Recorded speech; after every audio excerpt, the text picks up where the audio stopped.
பிறருக்கு முன்னுதாரணமாக திகழ்ந்த தூய்மை பணியாளர் பத்மாவை நேரில் அழைத்து நடிகர் ரஜினிகாந்த் சால்வை மற்றும் தங்க சங்கிலி அணிவித்து பாராட்டு தெரிவித்தார்.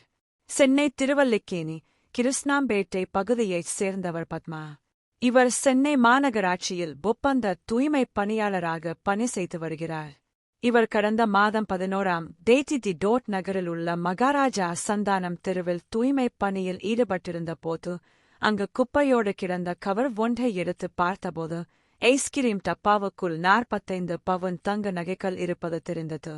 உடனடியாக அதனை தனது மேற்பார்வையாளர் மூலமாக பாண்டி பஜார் காவல் நிலையத்தில் ஒப்படைத்தார். போலீசார் சோதனையில் அவை 45 பவுன் தங்க நகைகள் என்பது தெரியவந்தது.